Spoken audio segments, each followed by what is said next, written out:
Sejarah politik Datuk Seri Zahid ini adalah berasal daripada kilang pemuda, daya tahannya masih kuat, dan buktinya ramai pihak menyatakan bahawa ketika berlawan dalam Presiden Parti yang lepas, di mana Tengku Razali, KJ turut bertanding, dan akhirnya Datuk Seri Ahmad Zahid Hamidi menang.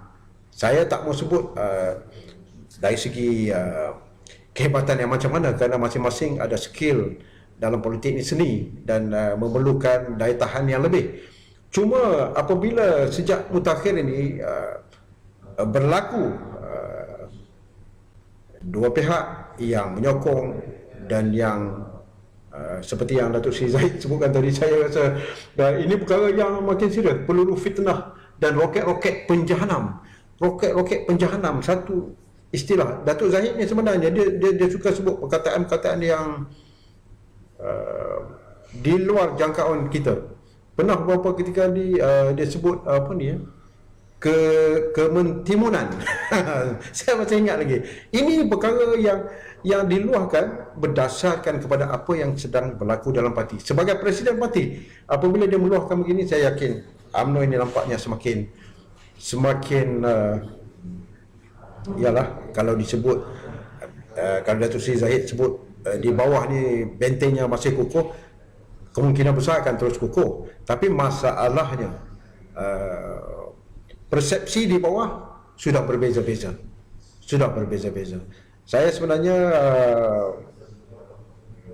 melihat Datuk Seri Zahid ini sebagai ialah dalam politiknya apabila berada di tahap Presiden Parti ini, nasib dia kurang baik, kerana dia sebagai Presiden di saat UMNO tidak berkuasa. Itu perkara yang kita tak boleh elak, kerana banyak kekangan yang dihadapi oleh beliau. Dan kebetulan pula kita lihat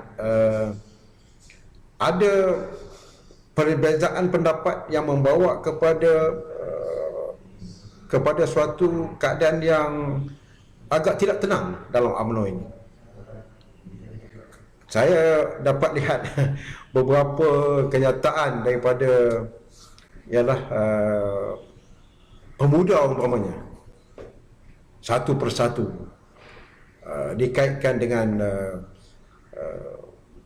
soal meminta Datuk Seri Zahid berhenti daripada jawatan.